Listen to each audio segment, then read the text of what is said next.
But today, more info coming out about Daniel Snyder.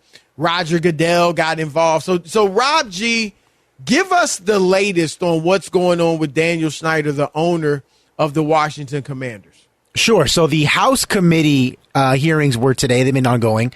And before the testimony started of Roger Goodell, they released information that said that Commanders owner Daniel Snyder conducted a, quote, shadow investigation of allegations he had fostered a toxic work culture within the organization.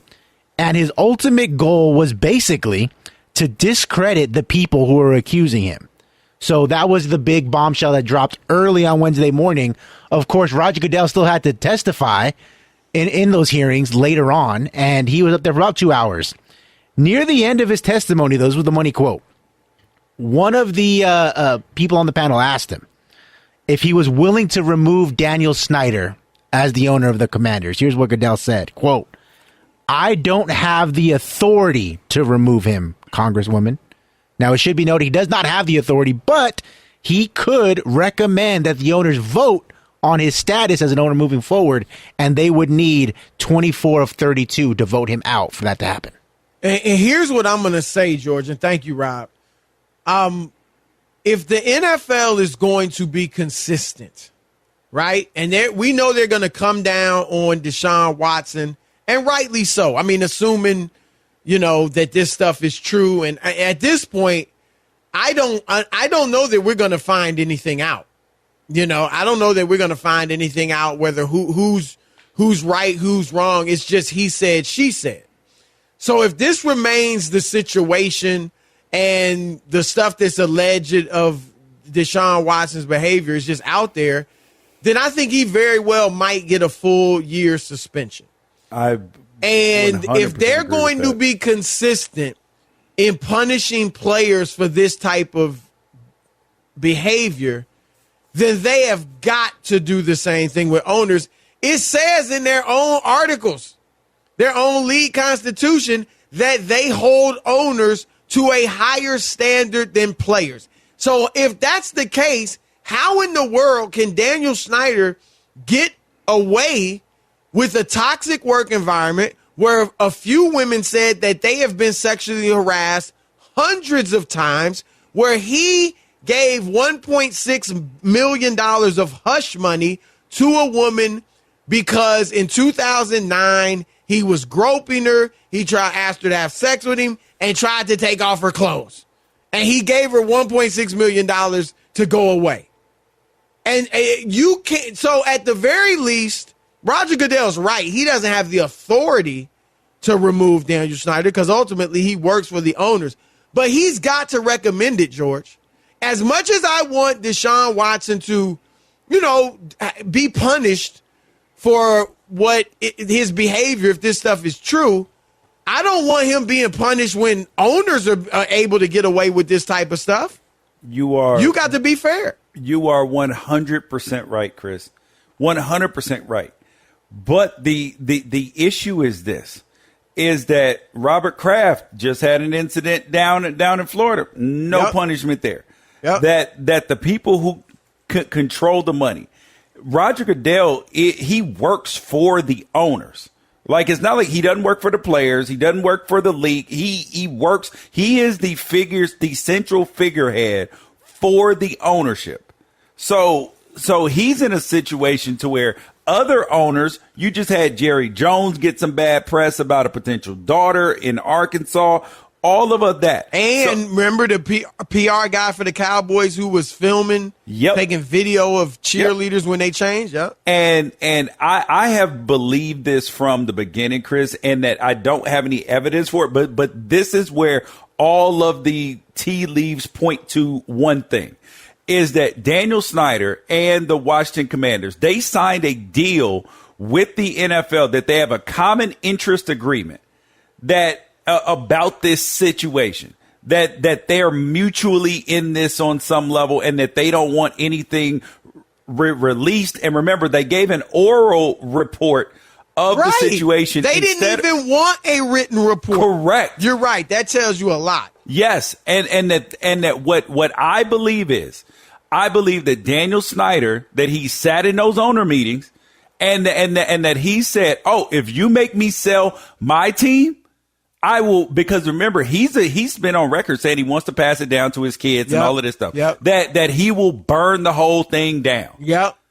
And I think that they are going to be hesitant to do it. But if he is removed, it won't be because of this. It will be because if they find out that he ended up having those double sets of books and he cheated the other owners out of money, that will be what gets him removed and not this. No, look, that's a great point. You're probably right on that. Look, it's the Billionaire Boys Club. That's really what it is. People wear that clothing, those shirts and all that, and they just wearing it for fashion. This is the real Billionaire Boys Club. Yep. And they have been used to getting away with whatever they want. And they're not alone. I mean, as you know, George, a lot of athletes are like that. But when men have money in this country, they have been used to, and really probably all over the world, used to getting away with whatever they want. And I'm going to say this, George, there are a lot of negatives to social media, but this is one of the positives, is that more people have a say. Yep. And the common person has a say now on this. Without social media in the past, this would, the common man was powerless to even address things like this. Now at least they can get a groundswell going on Twitter. People can be upset. They can cancel people, things like, and I don't always agree with that, but I'm just saying they can make it ugly for the NFL if you're going to come down on Deshaun Watson, but your owners are getting away with similar types of things. And then, George, when you bring in the racial dynamic, black player getting punished, white owners getting away with stuff, then it really can get ugly. And I'm going to say, look, and again, this is not in any way, shape, or form a defense of Deshaun Watson. No way. It's just saying everybody is accountable, players and owners. And again, your own rule book says that you hold owners to a higher standard. So I would say this, George, and I'm not confident it will happen. They don't. But I'm not confident it will happen. But if they came down on Deshaun Watson and did, with like, say, a year-long suspension, and did nothing to the owners, the players need to stand up. Facts. And again, not in defense of Deshaun, but in defense of, look, y'all got, you wouldn't let Pac-Man Jones go to strip clubs. And y'all know I don't agree with that type of behavior, lifestyle, but he's free to do what he wants. Yep. Y'all wouldn't even let him do that, and you got owners doing all types of do as I say, not as I do. Because I'm the boss. You work for me, and you sit over there and you do what I tell you. Hey, don't worry about what I'm doing over here. And if you get out of line, I'm gonna suspend you. But don't come pointing your finger over here. And that's where the NFL, I've said for a long time that they messed up when they got into the adjudication business. I know that it sucks and that it doesn't feel fair to people that, like, if somebody does something wrong or potentially does, that they still get to, in their minds, have a great life and a career and all of that. But the NFL is not in that business, and they run the risk of having situations like this, where their owner, one of their owners, Jim Irsay, has had some substance abuse issues, multiple DUIs, and he has been stuff suspended a bit. Yeah. But where you have Robert Kraft, absolutely no punishment. I think you're right, and I've always looked at that like, first of all, let's keep it real. Is the NFL going to do a better investigation than the police department, than the FBI? No. Right? Correct. They're not. And so why are you getting in this business? I get it. I kind of think they have to just be right. But I think they have to just be like, look, whatever the authorities decide, if they decide that so-and-so didn't commit a crime and he's, innocent in a court, proven innocent in the court of law, or they couldn't find him guilty, whatever, then, hey, we got to let him play. Yep. And you're right. It is not great PR, but now this is where you got to deal with other stuff like this, right? Because you look hypocritical. And some people will say you look racist. Yep. And See, so, but the problem, yeah. you can't try to just bend and waver to public opinion. The NFL would be better off just coming out and saying or have said, but now they've crossed into this water too many times. They need to get out of it. Maybe after this. to have just said, listen, if a player or owner is not in jail, they are eligible to play. I mean, I don't know what to tell you. And I know that it stinks, and I know that it sucks. Right. But we have been put in a position to where, and granted, I am a person who has believed, Chris, when people say, "Oh, believe all women" or "believe all accusers," I've said I don't agree with that. I said, well, look, that's an important. Hold on. Hold on. We got to go to break, but that's an important point. I want you to share that as we continue talking about Daniel Snyder / Deshaun Watson on the other side of the break. All right, we were talking about Daniel Snyder and how the NFL is in this. They're in a tough spot because finish what you were telling me, and then I want to go to the Deshaun Watson, Daniel Snyder situation. Because here's the thing, George. The NFLPA, the Players Association, is saying that if the league comes down on Deshaun Watson hard, one part of their defense for him is going to be, well, hold up. You say in your Constitution that you hold owners to a higher standard. But to your point, you haven't with Jerry Jones, with Robert Kraft, and now most egregiously with Daniel Snyder. And they got a point. Yep. And remember the NFLPA, because sometimes people that they mistake it, that they're going to be like, they're going to defend Watson. Yes, they are the member. He's a member in the union. Right. It doesn't matter what happened.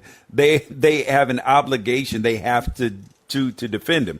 But what I was saying earlier, though, is that when it came to these statements about believe all women and all of this stuff, as it relates to the NFL and how it adjudicates these situations, because we were talking about that the league does not need to be in the adjudication business. Right. And I said the statement that people would say after Me Too, believe all women, believe all victims. And I was like, I never subscribed to that. I always said, believe people enough to investigate. That's what I believe. Believe them enough to investigate it, because while the vast majority of claims that people make are usually true or have some element of factuality to them, there are people who do try to weaponize those claims in the minority of them. But then, like, is that right? It's almost like when people, when they talk about life sentences or the death penalty or this and that, and then you ask them, okay, but you know that there are innocent people on there, right? Like, you know that people have been, so now it comes to, is it right to do that when you know that sometimes you are going to get it wrong? And I think let me ask you this: as a player, did you see a lot of players being targeted by females, with false claims or whatever it might be to get money? I would say that I have seen it. However, when I got out of the league in 2009, so it was a different landscape then too. So like that was prior to Ray Rice, prior to any of that. So, like, there were guys that had some incidents in their own personal life that they did not get suspended for because the NFL was not in the adjudication business. Terrible stuff, but yes, if they're not convicted, they can play. Aside from drugs and PEDs, they didn't give a damn. I mean, that is the truth. They didn't give a damn. They were like, okay, he's not in jail. He did not violate the substance abuse policy, and he did not take steroids. Cool. Let's go play football. Yeah. And now that there's a lot more public outcry to quote unquote do the right thing, and that's what I was saying about the social media. Yeah, and I've always looked at it like when people say, "Oh, he should never be able to play again," and this and that, I'm like, "Well, whoa, hold on." That when X player, whoever it is, they should never be able to play again. Playing in the NFL is a privilege. No, it's not. It is not a privilege. It's a job. Correct. And that's what I've said is like, look, and I get both sides, because first I'll say if a guy's not in jail, then he's gonna work somewhere. Correct. I mean, real talk, like. He's going to work somewhere.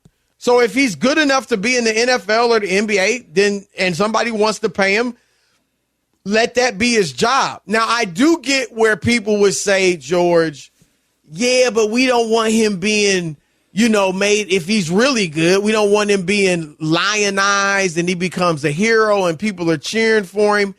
But I get that. But at the same time, hey, it is what it is. I mean, if a guy's not in jail, he's got a right to work. It's just as simple as that. Yep. And I've always asked Chris, I'm like, okay, so then if you don't want him to work in the NFL, what jobs do you want this person to have? Oh, he can go be a janitor. So do you, if it's somebody that you don't feel like is trustworthy, do you want them with the keys to the bank, with the keys to your kid's school? Do you want them there? Where do you want them?